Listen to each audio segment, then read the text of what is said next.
నెల్లూరు జిల్లా సైదాపూర్ మండలం చాగానం గ్రామంలో క్షుద్ర పూజలు చేతబడుల వ్యవహారం తీవ్ర కలకలం రేపింది. ముత్తుకూరు సుబ్బయ్య, పెద్దకొండయ్య, రత్నమ్మ క్షుద్ర పూజలు చేస్తూ గ్రామస్తులను భయాందోళనకు గురిచేసినట్లు బాధితులు తెలిపారు. గ్రామంలోని పెద్ద మనుషుల సమక్షంలో నిందితులు చేతబడులు చేసినట్లు ఒప్పుకున్నారని ఆవేదన వ్యక్తం చేశారు.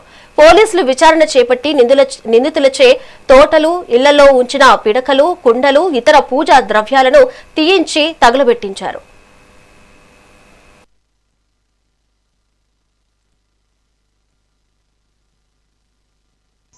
ఆరు నెలలు బిడ్డ బామ్మకైతే ఆ బిడ్డని కూడా చూసుకునే దానికి లేదు సార్. మాకు అలా చేశారు సార్. మా కుటుంబమే నాశనం చేశారు. నేనైతే 9 రోజులు కోమాలో పోయాను సార్. నా భర్త ఎన్నో బాధలు పడి నాకు మళ్ళీ ఊపిరి పోసాడు. నేనైతే ముక్కును దేవుళ్ళకి లేదు. నా తల్లిదండ్రులు ఎలా చనిపోయారో నేను ఈ బాధపడి ఇప్పుడు కూడా బాధే సార్. మాకు మా తల్లిదండ్రులు అయితే అస్సలు లేరు. మాకు ఓలే బయట పెట్టారు.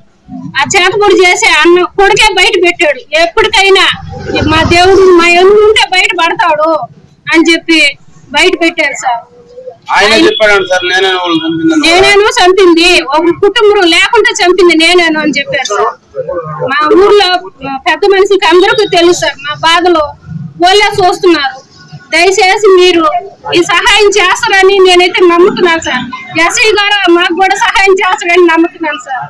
అందుకే నేను గూడల్లో వెళ్ళిపోయింది సార్. ఇక్కడ కూడా లేను. నేను అక్కడ ఉండి చేసుకుంటున్నాను సార్. మా బిడ్డల్ని బతికించుకోవాలని భయానికి మా కుటుంబం కూడా ఎవరు రావడం లేదు సార్. ఇప్పుడు కూడా ఫోన్ చేస్తే మేము ఎవరు రాము అన్నారు. పోతే పోనీ, నా ప్రాణం పోతుందేమో, నా భర్త ప్రాణం పోతుందేమో, పోనీ చాలా కుటుంబాలు నిలుస్తాయని నేనే వచ్చాను సార్. మీరే దయచేసి ఈ సహాయం చేస్తారని నమ్ముతున్నాను సార్.